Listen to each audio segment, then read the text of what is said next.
and right before I became totally committed. Hey guys, welcome back. CFP here, and this is Survival Living. Yes, I am working on another chapter. We are doing a audiobook cover of my novel that was published back in 2006. Now, let's go ahead and talk about some things. Got me thinking, because this is a military war fiction. This is SHTF at its finest. So if you are looking for a SHTF scenario, hey, stick around for the audiobook, guys. I mean, we cover a lot of crap in this, and we cover a lot of preparedness. Now, what I want to talk to you today about is militia groups. Yeah, those guys. All right. When it comes to militia groups and being a prepper, I want you to take a step back.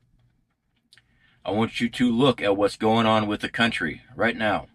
We got bills being passed. They are trying to put chokeholds on purchasing of firearms, trying to take firearms away from the American people. We've already seen shortages on ammunition. Now some say it's because all the preppers and everybody's buying ammo. That's not it. Okay? We've seen ammo shortages in the past where DHS, Homeland Security, they all grab up the ammo. They can't just come out and say you can't have a gun anymore, although they're trying their best to pass new laws. Right now, we're still protected. They can take away ammunition. Now, when it comes to militia groups, let's go down a rabbit hole for you here. In a militia group, you got people screaming, it's the Constitution, states are supposed to have a standing militia, all this good stuff. They're taking things out of context, all right? Most of these militia groups are people that are waiting for the end time so they can take power and position for themselves. Yeah. All right. They want to be in charge. Now, are there some that are straight constitutionalists? Yeah, there are. All right. But who do they answer to? I want you to think on this. Who do they answer to? Who is their commander-in-chief that they answer to? They're going to take the country back. For who? For their views? Who's keeping them regulated? Who's holding them accountable? Now, before I tick everybody off about the whole, oh, you're against militia, all this, I'm against dictatorship. And most of these groups want to be in charge in their way or the highway, no matter what. That's what I'm against. All right. Now, if you're planning on joining these types of groups, take a look at what's going on in the country right now. If you are a conservative, if you are a past administration supporter, they're demonizing you. They are trying to turn everyone against you. You are the problem. Now, I want to go over a little story here. This is actual, real, and I'm trying to be careful to protect this person's identity because this conversation was in private. So let's fictionalize it just a little bit. Okay? So one of our good friends here on this channel was a part of one of these militia groups. All right? Now, during his stuff with his militia group, their trainings, their scenarios and planning things out. One of the conversations had to do with nuclear power plants, and they had made the remark in one of their meetings that if someone was able to infiltrate in and actually press a certain button, they could shut it down. Well, somebody acted on that. They didn't press the button. They made it known that they were there. I believe they glued a penny to the button. Now, what's interesting and what you need to be aware of, FBI, all those alphabet companies came crashing down on them. They had a CI in their group. These militia groups are not secret. They have informants in every single one of these things. So you're going to go join a group. You saw them online. You're hemming yourself up. You catch conspiracy charges felony charges. There goes your gun rights. Now what are you going to do when shit hits the fan? What are you going to do? Don't get wrapped up with these guys, all right? Work with your prepper community group. Build on that. You have a mutual group. You're not sitting there running around the woods screaming politics and all that other stuff. You're just working together, collecting food, things like that. Keep it offline. Go old school. Talk to people that you trust. Now, I had somebody mention, well, dude, I had something worked out and I was supposed to meet with them, and, I can't really trust them that they're going to open up the doors. Then you become that hub. If you want a prepper community and you got some good old boys that you've known all your life, you become that hub that they come to. That way you rule the roost. It's your place. Now, can situations happen? Yes. People are unpredictable. That's why it's got to be people that you absolutely trust. And I've read the comments, you can't trust anyone.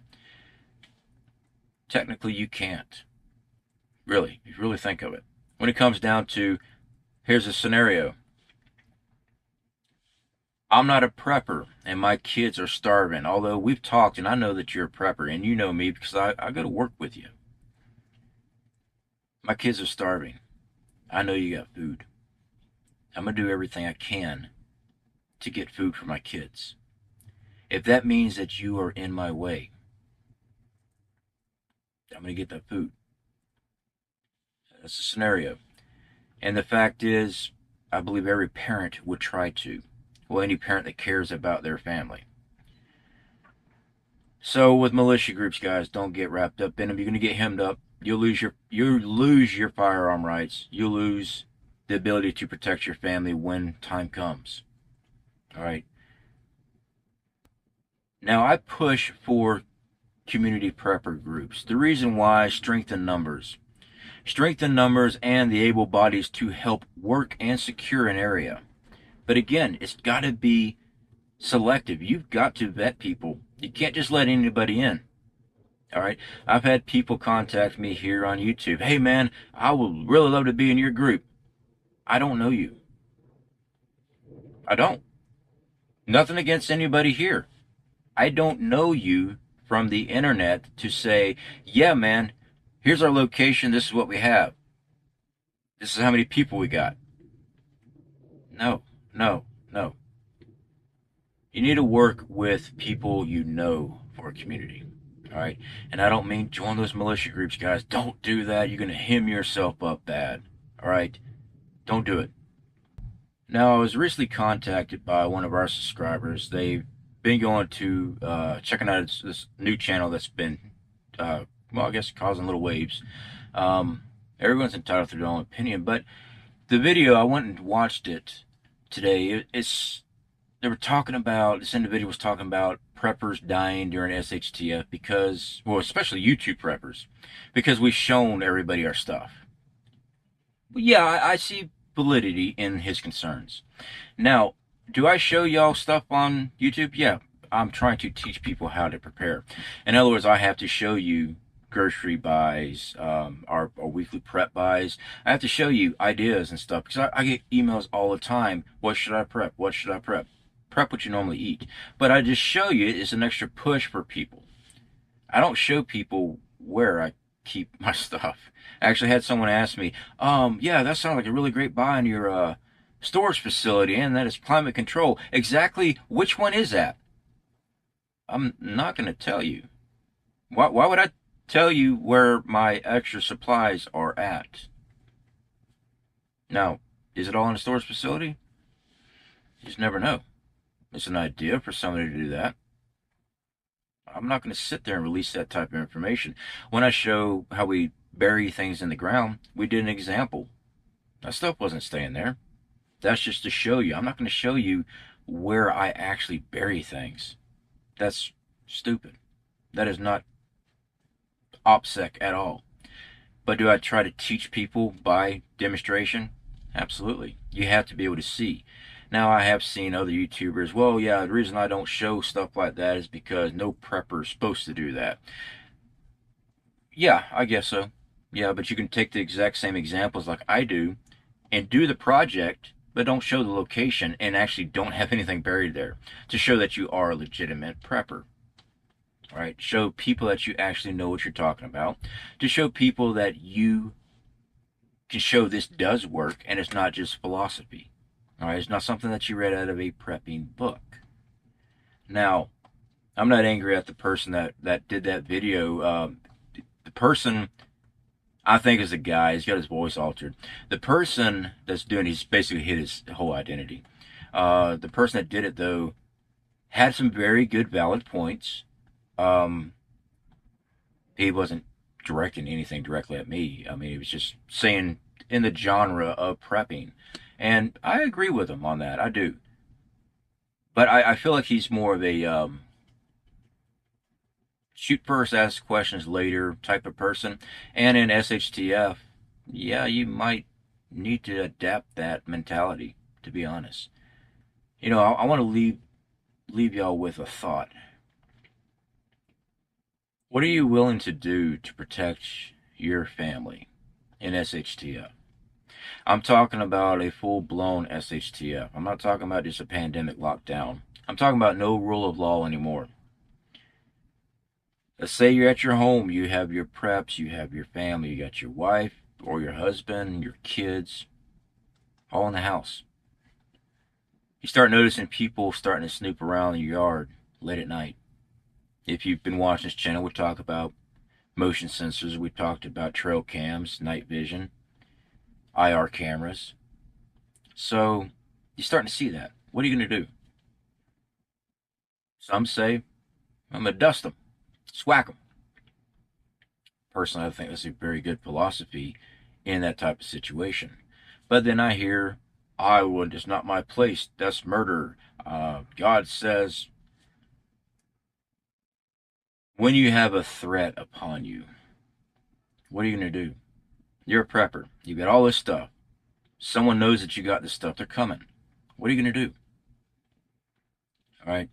I'm going to let you think on that. I'm not going to tell you the way. I'll tell you exactly what I'm going to do. I'm going to swack them.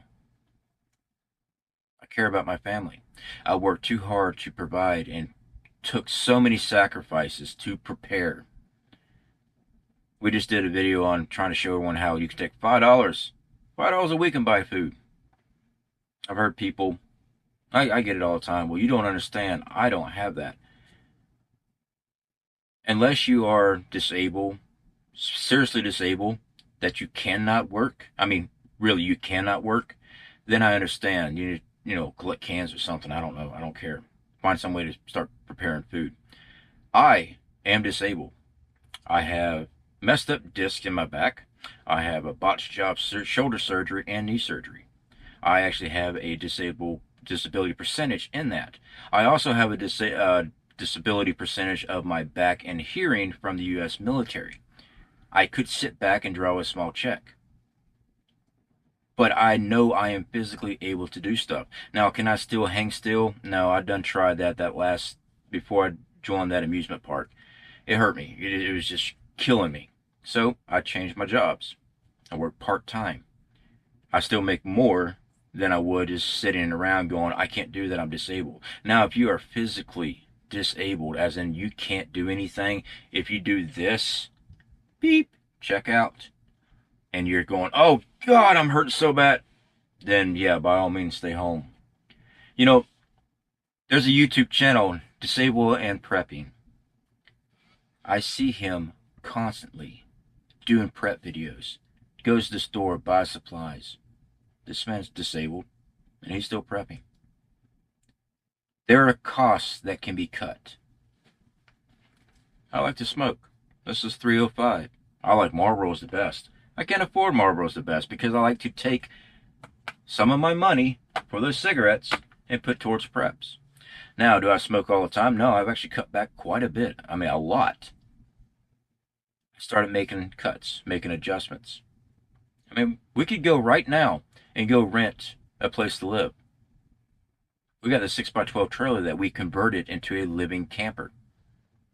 I pay $100 a month to park it here on family's property. We produce our own electricity. We're connected to the well water. I'm not saying you have to go live in a 6x12 trailer. It's rough, it's tight. It is. Trailer life? Oh, it's not all fun and games. Everything's routine. I mean, the slightest thing out of place, the whole place feels like it's trashed. All right? But there can be ways of doing things. All right, let's just take an example of all my mechanic work stuff I do on my own vehicle. I do it on my own vehicle. It saves me money. I know how to fix it. I've heard they come, well, you should buy a new vehicle. That way you don't have to work on it. As a certified mechanic that has worked for dealerships, I have had so many new cars come in because it ain't working right. Having a new car does not mean your vehicle's not going to break down. It happens a lot. It happens even more now. Now vehicles are made with some very cheap parts. That's why I like the older cars. They're made with some good quality parts, and I could easily fix it. Save myself a lot of money. It cost me, with my brakes, rotors for my truck, about $80. All 4 tires. All right, now I got drum brakes in the back, and I got calipers up front. $89, $90. Price a brake job. All 4 tires. Let me know how much they're going to charge you for that. I get most people don't know how to do mechanic work. I understand that. But find ways to cut costs. Take that cut cost. Put that towards your preps. All right, guys? So in a way, I guess we hit on a lot of different topics today. But the main one was the militia groups. Don't get wrapped up in that stuff, guys. Hold the line. Trust the plan, CFP. I trust my plan. You know what my plan is? Preparing my family for what's coming. That's my plan. That's the plan I trust. I trust what I can do with my own hands. You should be trusting God, CFP. I do trust God for my eternal salvation, my eternal soul. But he also gave me the gift of common sense to prepare and use my wits to stay out of trouble and to stay out of harm's way. You don't want to be walking around going, la, la, la, la, la. God's going to take, blammo, a brick hit you in the head because you ignored of all common sense. And guess what? God does speak to you using common sense. All right? All right, guys. Y'all take care. Speak to y'all later. Right fast, guys, I would like to talk about one of our affiliate programs here on the channel. The best way to protect your family is being prepared. Not only is Legacy Premium the best value in food storage, but it is also the best tasting and most nutritious.